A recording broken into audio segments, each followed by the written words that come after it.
Welcome back to another episode of Getting Personal. I'm here today with Jake, also known as Warlock and Key on X, founder of both GRELF, the ugliest meme coin on Hedera, and Creets NFT. How are you doing today, Jake? It's really great to have you on the show. I'm great. The GRELF numbers are low. That's where I like them. People might say, "Oh, it went down like, several digits percentage wise." You're upset. No, that's where I like it, baby. Okay, that's where I like it. No, All I'm right. great. Been a busy 2 weeks for GRELF. I thought when we had kind of a downturn that I would be less busy. Not true. Not true. It's been more busy, which has been fun, but also, people are like, hey, maybe you should do something that's not centered around this guy. And to that, I say no. I'd say he's pretty popular. He's become pretty popular, right? Over time. Sure. I mean, some people hate him. There's always going to be Yeah. that faction. But if they didn't hate him, if there weren't people that still hated him, I probably wouldn't be doing this because it's so funny to me. There was a recent tweet I saw that made me laugh out loud. I'm paraphrasing. I don't want to call the guy out, but he was just like, what? We can't have this be the top meme coin on Hedera. He is ugly. Just like, well, you hold on.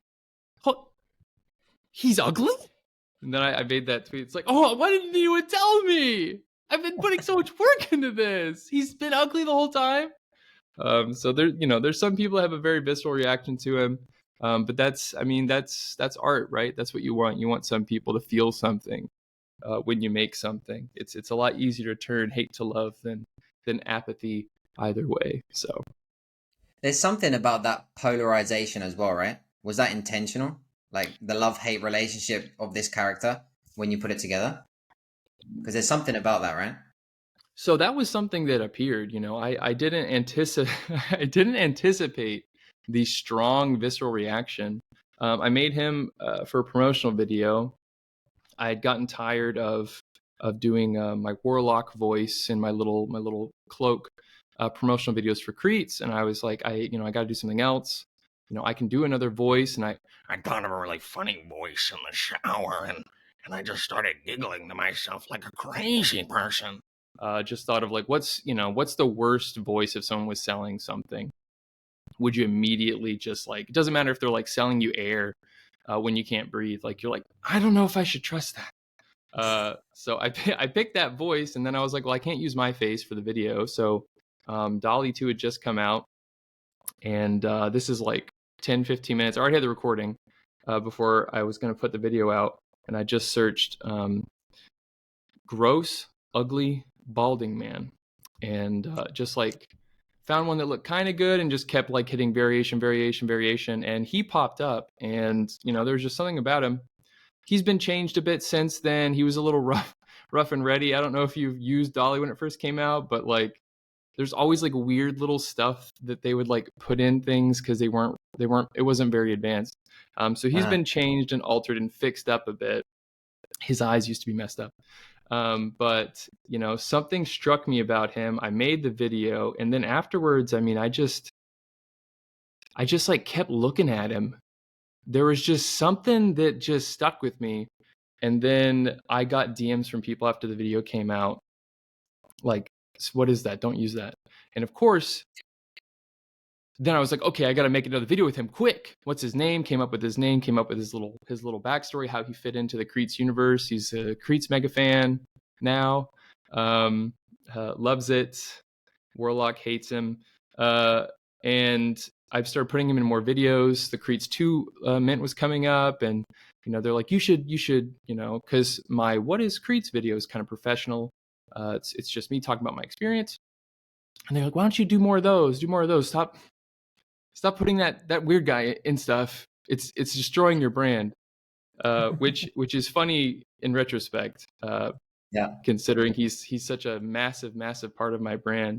No, was not intentional, but it's just I got the call and response immediately. Like, with Creeds, it was a struggle, and I think in retrospect, it's because I love young people. I love interacting with kids. They're really fun. I'm a you know I'm that fun uncle type, and I made a brand that was essentially targeted towards me in high school and kids, and there's not a whole lot in that demographic in crypto, so it didn't work super well. Some people still have a deep attachment to it, but saying it was destroying my brand when for most people, a lot of people that know me don't even know about Creeds. Yeah. So It's interesting. It was kind of by accident. So let's go back to the beginning of the story. For those who maybe haven't met you before or heard of GRELF or Creets, Creets was the beginning of the story, and GRELF kind of popped up and then took over, but also allowed you to build the brand that you have today, right? But how did it all start? Let's go back to those days. so me personally, I came to Hedera because a friend said you should buy this, and I said okay. Didn't really care past that. This was in around the summer of 2021, and he also was like, "Hey, I'm like part of this like Discord community that's based around Hedera." And I was like, "Okay, cool." I joined it, and I was just trolling the entire time. I was just posting stupid messages constantly, but they didn't ban me. So eventually, I just started being more serious, and unfortunately, started learning about the network and stuff. So I made a podcast, a short-lived podcast, the Hedera Hashcast, about Hedera. Got a few Cool. good guests, and along the way, I think it was in October that NFTs came to Hedera, in 2021, and in November, a small group of people from that Discord were like, "Hey, we can make NFTs," and I was like, I mean, I have some doodles. I have some random doodles. Do you think people would want these?" And they're like, "Yeah, of course." Um, and the first drop of Crete sold pretty well, but to be fair, pretty much any NFT that launched early on sold pretty well. A lot of those people from the early days have tried to come back. Doesn't usually go well. But and then you have people from the early days who completely retooled and did other stuff, and but it was a really exciting time for people, and I kind of just kept at it. A lot of people dropped out. I kept at it. And I was still working on Cretes when GRELF popped off, but obviously when he popped off, as an artist, it's not always your baby that makes it, right? Sometimes it's just random things.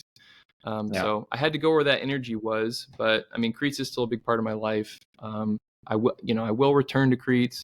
I love Cretes. For people who don't know, it's basically I sit down, and this is kind of a recreation of what I used to do in high school instead of paying attention in class. Is I draw with pen, no erasing or anything, just one session, sit down, try to finish a cool drawing to show my friends before the period ended or the period changed. We had to change classes. And I found, like, looking through my old notebooks and stuff, that like some of the most creative, weird stuff came from those sessions. So I kind of just wanted to kind of recreate that idea of drawing improv, as kind of an art expression exercise. And I really do love a lot of the Cretes I've made. And we did the Cretes theme on Hashpack, which sold out like under a minute. It's like, where have you guys been? I don't They're know if waiting. They're eager. They're ready for yeah, more, I guess eh? they were waiting. Yeah. Um, but that was a little bittersweet. I was like, confronted with all these abandoned children, my sweet little Cretes. But that's how I started, and now I'm the ugly bald man guy. And you mentioned October, right? So NFTs are relatively new on Hedera. since you launched Crete, and I know GRELF has, I think, 1 or 2 NFTs as well. But like, as a founder yourself, seeing the evolution, what's your sentiment right now as we sit here today for NFTs on Hedera? It's a hard market for them. It's not been going super well. I feel like the Hedera retail ecosystem, like the people who are spending money on stuff on Hedera, is a bit confused. I think they don't really know where they're going. I feel like there's a large amount of people that kind of just go with the wind. It's like, is it HTS? Is it this project? There's a lot of like cycling out. Like everybody kind of just focuses on one thing. Mm-hmm. Like there were a few really big NFT mints, I think last year. And kind of since then, like a lot of that, available liquidity that was like cycling around, I feel like has greatly reduced. So I think we're in a tough spot. I know there's been some recent projects that have tried to come out, but like the amount of NFT mints has dramatically decreased because things just aren't selling. I made like a silly GRELF video because the GRELF theme, it didn't sell out. And I'm like, oh no, Hashpack's got to help me. We got to do something about this. May's gonna beat me up. I don't know. Which was fun, but I mean, yeah, that's very common right now. I think, and I think, personal prediction wise, I think HTS is going to go through the same thing. I'm definitely not someone who thought growth's just going to go up forever. Because I mean, like 6 months ago, it was like 5 cents. It was like nothing. This isn't the first pump we've had.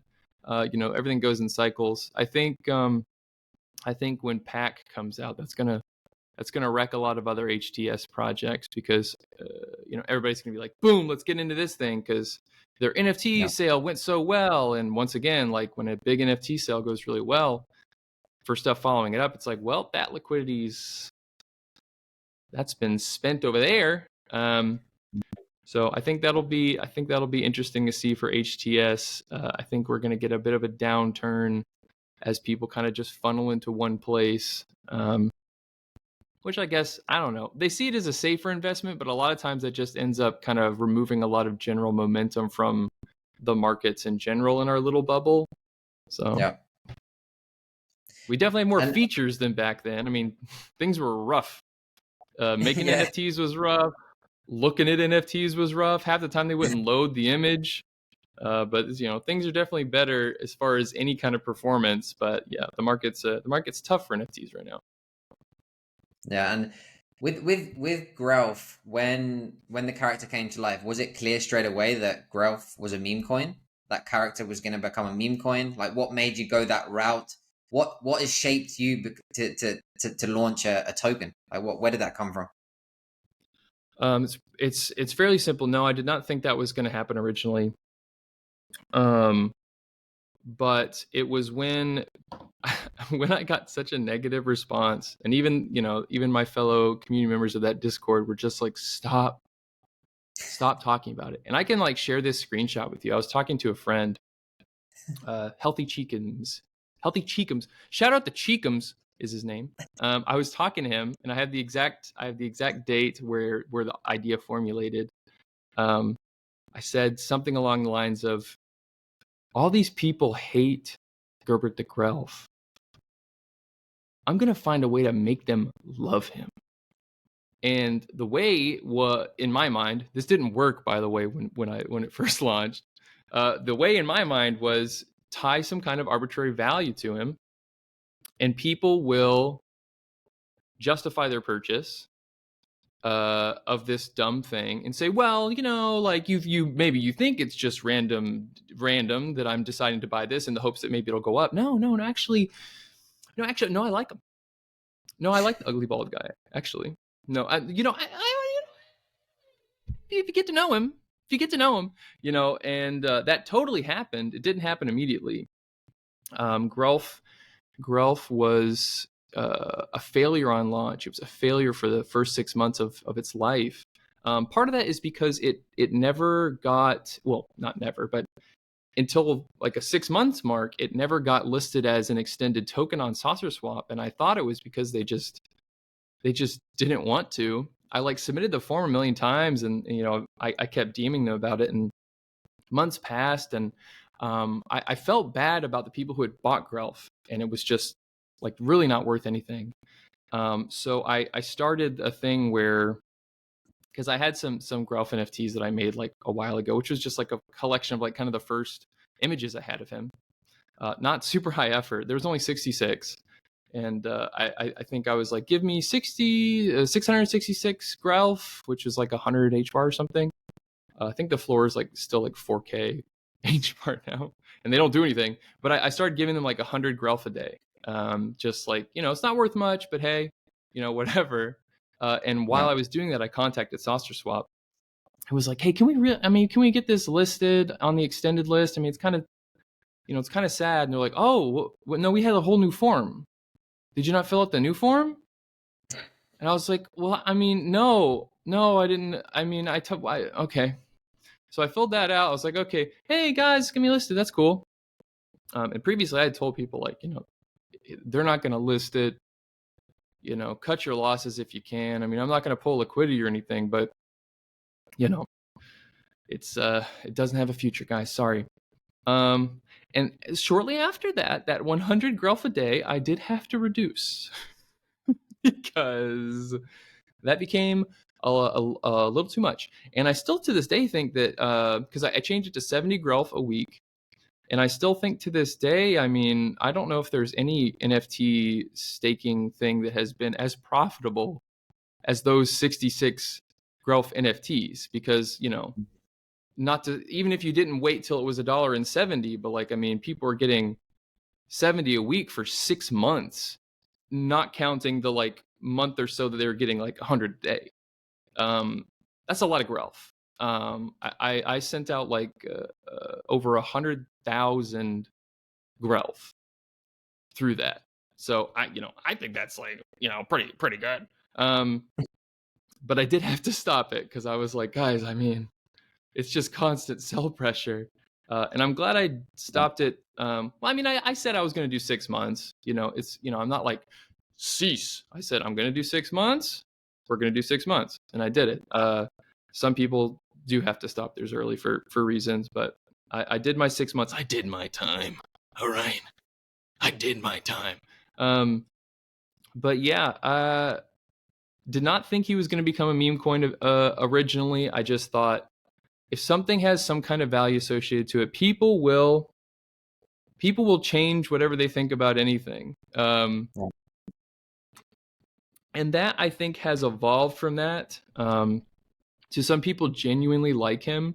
It's like, when I show new people what he looks like, you know, I flash this on my phone.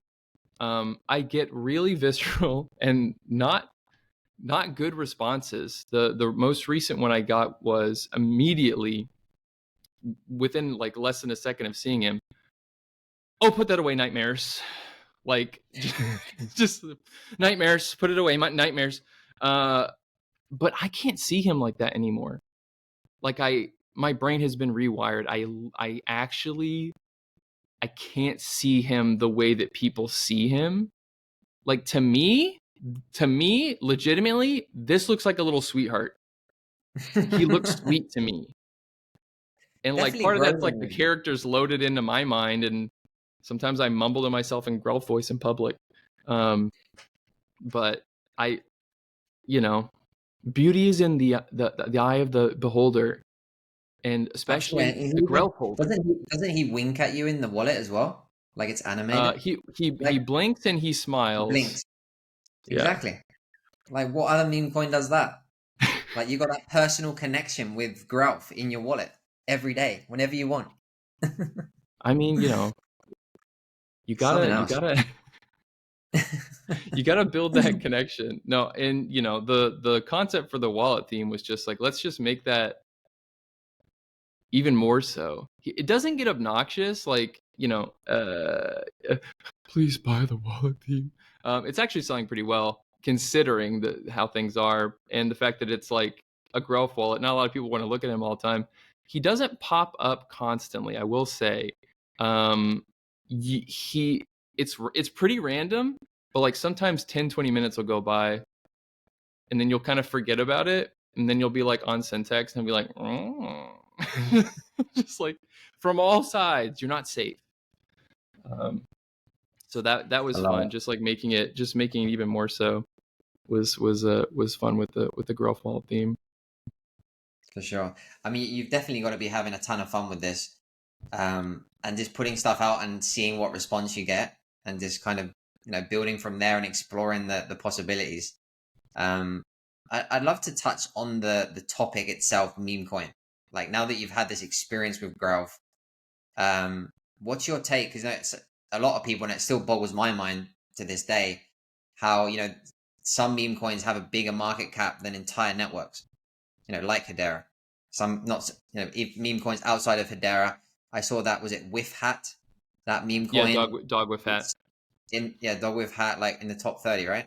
Like how do people wrap their head around that from your experience? To me, it makes perfect sense.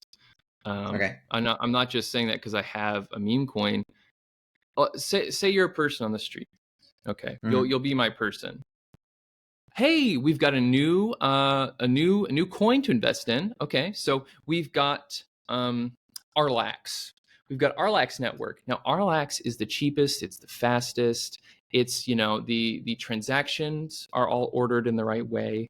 And it's efficient, it's a green network. So we've got Arlax, and we've got Lizard Baby. Got Lizard Baby here. It doesn't do anything, but see that little baby lizard? Which would you like to invest in, sir? The one you understand. I mean, yeah, like this is just words. Yeah. Arlax is just words. It's a confusing word.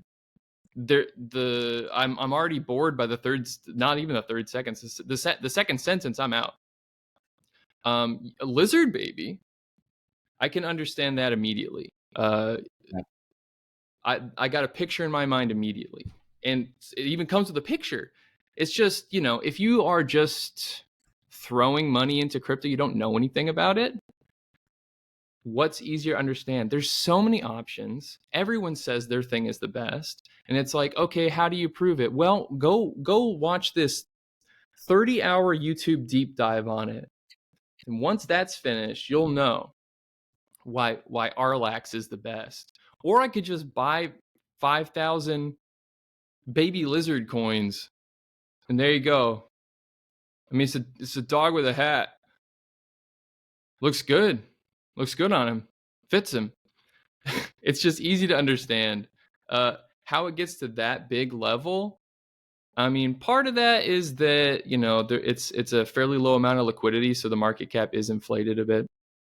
But yeah, we're in a really weird time with cryptocurrency in general, where we're still in the phase of, I just want monies, and we don't care about, well, some of us do, right? But obviously the market in general does not care about that. I mean, if you look at Solana, they've leaned completely into, what are people actually doing on the network right now? Are they doing things that need a fair ordering of transactions? Are they doing things that require a lot of stability? No, they're doing gambling. They're doing things that they can throw money in, see what happens, and pull money out, so they can buy a bigger motorbike or something. They don't actually want to stay here. For most people who throw money into crypto, it's a temporary thing, so they can get some money and buy maybe a boat or pay off some student loans. And still a lot of people are like that, right? It's not they're not here to stay. They're not here for the long term. And if you're not here for the long term, what do you go after? You go for quick flips. So it makes sense to me, but it can be a little depressing. But we're too early for our britches. We're building an ecosystem that's going to be great in 10 to 15 years. People are going to be like, nice job. But the kind of corporate, adult, stable thing is not what people are are buying right now because they don't want to be here in 10 years. You know, we're a 100-year company. I'll be dead. I'll be dead then. I'm not super concerned about then. You know, I'd like to be able to pay off my house in the next 5 years or a year if possible. So I think it's a lot of that. I think it's we're in an ecosystem where most of the money is tied to impermanence. And when you go from retail to institutions, even them, they're just like, we're scared. We're scared this is just going to go away in 3 years. So it's the other side of impermanence. They're just really afraid. And if you look at what people are doing on the network, mostly not our network, but in general, if you look at what people are doing on the networks, it makes sense that institutions are scared because they just see acts of impermanence, gambling, people trying to get in, get out as fast as they can. That does not exactly make you think that this is a long-term technology. So it's a bit of an issue. And how or when do you think we break that? Because it's like it goes in cycles as well, right? When we had the last, I don't know, Memecoin season or bull run, it's like, well, this is crazy. This can't happen again, right? And here we are again. And it's like, history seems to repeat itself. But how do you think that goes on for much longer? How do we break that? I don't know. I mean, I think it's always going to be a part of it because at this point, you know, we are developing a new culture, right? We have communities of people that are, you know, more or less have dedicated large percentages at this point of their lives to this kind of general interest. And so the shilling, the hyping, the silliness, the stupidity, which you know is all part of the energy tornado that brought me to crypto in the first place. I wasn't thinking I was going to be a millionaire. What made me stay is just the creativity and also the insanity of it all.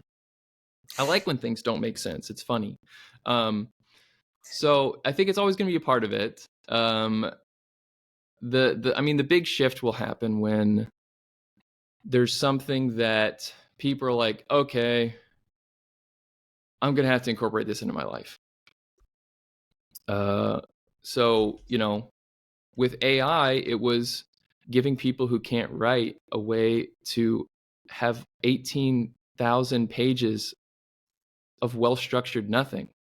People are like, I need that. You know, I was going to write an email, but I didn't want to. So now there's 18 pages that AI wrote my email for me. I don't know about you, but like, geez, does ChatGPT like stretch everything out? You can be like, shorter, make it more concise. And it's like, back in the day when the dinosaurs roamed, like, come on. I just wanted an email to my grandma. I didn't care enough to write it myself.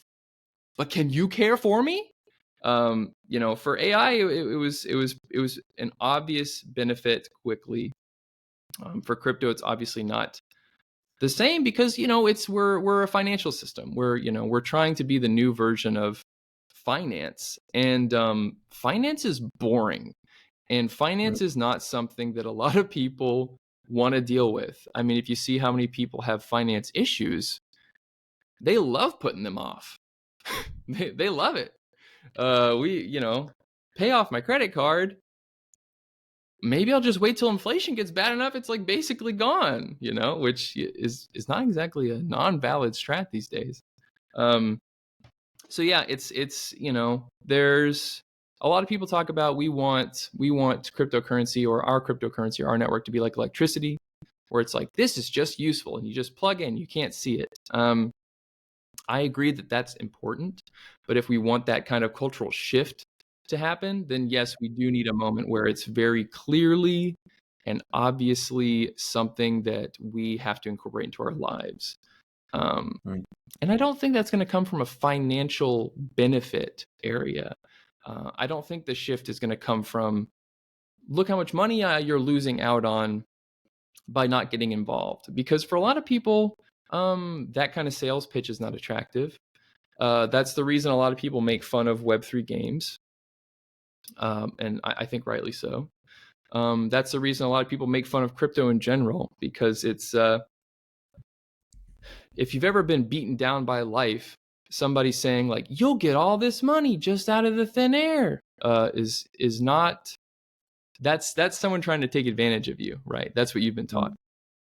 And sometimes weird money does come out of the thin air in crypto land. I don't know why. But it does sound like someone's trying to take advantage of you. So I get it. I get non-crypto people. I think it's going to be something where it's like, man, this is related to cryptocurrency, whatever, but like, it's so cool. I got to do it.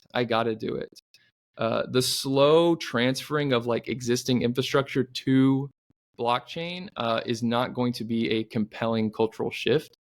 It's going to be useful. It's going to be great work that needs to be done. But as far as making our ecosystem more adult, that's not going to do it.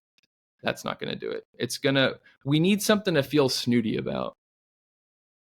Truly snooty, you know? We need something to be like, oh, you're not glorbling. Okay. You're not a glorbler? Okay. I mean, my glorble mowed my lawn. All right. You're not gonna get a glorble. Okay.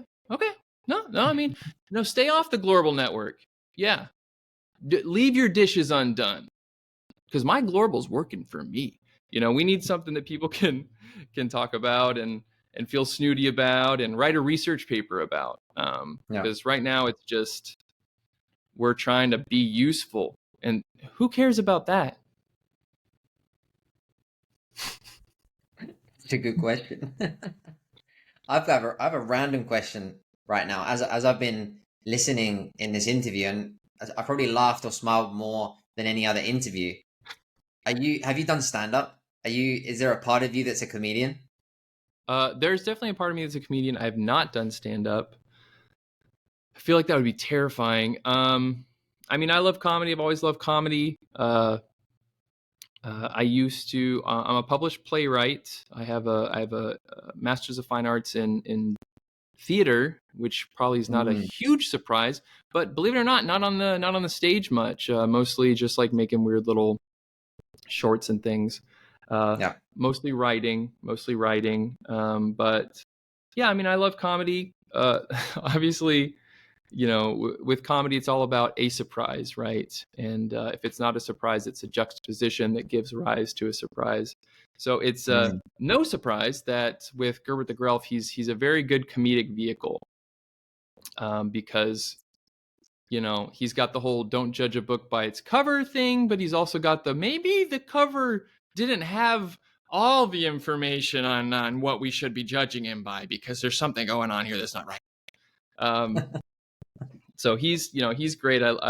He's a lot more freeing than when I would do the Warlock character, which is like, I'm really just not a nice person, and I just want you to just buy my NFTs, okay? I don't like them. I don't like the crates. Honestly, if they all died, I'd be fine. It would be okay with me. They take up a lot of my space. I had to move a box in my garage to fit more of them so I could lock them in it. Awful. He's a jerk. He's not nice. He wouldn't want to talk to you. Whereas Gerbert the Grelf, he's got about 3 brain cells. He'll talk to you about anything for as long as you want. Oh no, me and the Warlock, we're best friends. We you know, he does. We have this fun game we play. I come over to his house. He screams at me, "Get out of here, you disgusting Grelf!" And then he sprays me with a garden hose. You know, until I have to flee back into the forest. It's like it's like this back and forth. It's like Abbott and Costello, you know, like classic. You know, we're soulmates, I would say. We are. You know, he can just not understand anything. And when you don't understand anything, you can talk a lot. That's what I found. I can imagine as I'm sitting here, like listening to you just now when you were doing the Grelf, I can see I've seen that you've animated him, right? I saw you've even got a game, but you've animated him. I watched that the promo kind of thing you did for the hashpack theme, right?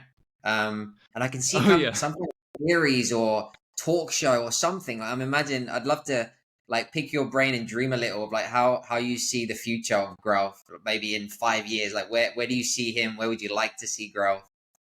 Well, what's great about Grelf is it's kind of like an endless, you can do whatever you want, basically. You can do whatever you want. So I worked with Ethan, who's working on Rocket Racing, the game on Hedera, a little racing game. And I was talking to him while we were working on putting GRELF in that. And do I still have it over here? Let me show you. Hold on. He was like, "What do you want for the cart?" And I was like, "I know already immediately what I want." And I drew this. Oh no, don't blur. Come on, we can do this. All right, hold on. Maybe if I put it in front of my face. Yeah, that's it. Okay. That's better. Yeah. Yeah. So it's just a stump. It's just a stump with acorn wheels that he just grips and holds on to like the branches on the top. And that's it. And he made that, and it made me laugh so hard seeing that. And then we started talking. I was like, "Hey, like do you know what a VTuber is?" A VTuber? I guess not. So VTuber, you'll usually see them. It's kind of a big streaming trend. Been going for a while. It's big in Japan, where essentially people will have, when they stream, usually women are the top ones. They'll have like a pretty anime girl 3D avatar when they're streaming. So it's like, oh, I love them anime girls, and it's like a real anime girl, but sorta. And I thought it would be funny to do just what someone who watches VTubing stuff would hate. I would just the exact opposite of what they would like, which is an ugly, gross, low poly version of a balding man creature playing video games. And so I worked with him to take that model he was using for that and rig it up with that motion capture VTuber software. And I did a stream recently where I played Tyler from Hashpack's game that he made. He made a game called Polyball, where you're a ball and you roll around and you jump on stuff, and it's really hard. It's not easy. So I played that as him. It was a lot of fun. And I was in the shower and I was like, it would be funny to just make kind of a self-deprecating, silly video about, "You gotta buy these themes. They're gonna kick me out. They're gonna kick me out of my stuff." So like, since I had the thing all set up, I literally got out of the shower. Did I put on pants? I'll leave that to the imagination.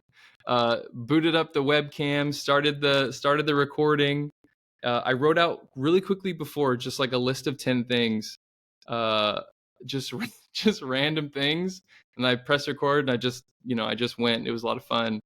Because I didn't know what I was going to say about the last one, which is Crumblies. So I was just like, "Crumblies. If you know, you know." And that made me laugh a lot, but luckily I was able to turn it off first. Yeah, he can. Here's the thing. I want to do as many creative things as I can with him. He's a great character for it. He's kind of an everyman. He can kind of fit in any situation. I think of him a lot like, if you put Daffy Duck into any situation, he'd make it funny. You could put him into Casablanca, he'd make it funny. You could put him into Citizen Kane, he'd make it funny. I think in a lot of ways, Gerbert the GRELF is kind of an eternal fish out of water, where even if he's in his own environment, he's just like so dumb and clueless that like he's still a fish out of water. He's like, "Wait a minute, you're telling me cups are for liquid? Oh, like, oh, I've been doing this wrong." So just more stuff with him. Unfortunately, I'm getting like busier and busier. But yeah, I want to do more. I mean, that video was really easy to make. More stuff like that. Probably like to produce it a little more. If I can get him into game stuff, that'd be great. He's going to be in Rocket Racing, of course, but it's just finding more creative people to do some weird stuff with. And that's the great thing about GRELF's success, is I can kind of just like fund a lot. I mean, I paid Ethan obviously for the model and for helping me rig it up, and I even commissioned like a realistic 3D bust of Gerbert the GRELF, just so I could see what the back of his head looked like. It's important information. But yeah, it enables me to do a lot more creative stuff than I would have. otherwise when it was just an image of a random bald man. So the goal is to creatively expand on him, have more fun, really just make it so people on Hedera will never get any escape from him. And he will just embed himself. They will just go. I do have dreams of him, which is I was going to ask you, unfortunate. like, is it embedded into your subconscious in a way, like you're spending more and more time, I imagine, in the character? I can't think of the term for like actors when they need to embody, when they're playing a character maybe, or a person of the past, and they spend like a week or 2 weeks in the character to really kind of absorb it and embody it. I That's don't know if you've method. got to a point where, yeah, exactly, method acting, yeah. Do you find yourself sometimes in GRELF without intentionally wanting to be in GRELF, or is it getting to that point at all? Yes. The short answer is yes. I have dreams about him. He has embedded himself in my personality, where it's like I was watching I think like a video that like a webcomic creator made like forever ago, and he saw his character on the TV, and he was like, "Hey, look, I'm on the TV." I was like, "That's not you. What are you, an idiot? That's your character you made. It's not you." This guy. That's gonna happen to me.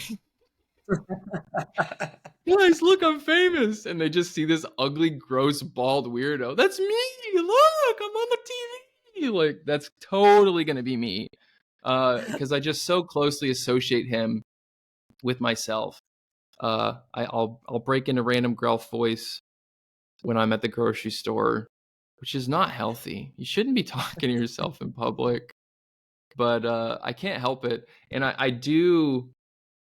Here's another thing that's been creatively validating about GRELF is I used to do audiobooks. I worked really hard trying to get into voice acting, which probably is not a surprise to anyone. And it's a hard business. I know some people have been successful, but what many people may not know is you have to move to LA. You have to. You might think sometimes they'll have you recording at your house, which doesn't make any sense, but you have to move to LA. That's how you get representation. And it's incredibly difficult right now, especially for, there's a lot of white men in the industry. They're not exactly hurting for new white guys in the industry. So it's incredibly competitive. And I'm not even talking about me. I'm talking about a friend of mine is struggling with this. Believe it. You have to move to New York, LA, or Texas. I think is becoming a new hub, which thank goodness at least it's cheaper to live there. But you have to live in those locations. It's stupid. They'll send you somewhere else, but you have to live in those locations. And we lost our friend. Well, for this part of the interview, since my host has dropped connection, I'll finish what I was saying, which was basically at the time I was trying to make it, I didn't have the money. People assume I have a lot of money from GRELF. Not true, but I definitely have more money than I used to, which was basically none. I do not come from a wealthy background. I am not a wealthy man. And at the time that I was trying to work on that stuff, I basically lived off these like little voice gigs, these audiobook gigs, of which I'm proud of, but definitely did not get past the paycheck to paycheck lifestyle, which I have now since I've gotten past that. But yeah, it wasn't feasible for me to move to LA, where I think breathing costs like $5 there. And I'm a big breather. I love air in my lungs, so that wasn't going to happen. But now that our host has left us, I am left to ask myself questions and answer them myself, which is probably a first for this program. So let's think. What's a good question to ask myself? Are you happy? Well, thank you for the the question, am I happy? You know, if you asked me this 6 to 8 months ago, I would have said no. I would have said no. But you know what? Life is stressful, but it's a good stress. You know, I think I've always been trying to find a way to make something that people cared about. And it never mattered what it was, only that both I and the people I was making it for cared about it. Now you'd think, oh, well, why don't you just make, kind of the same content everyone else is making? Because I don't care about that. I care about being a big weirdo.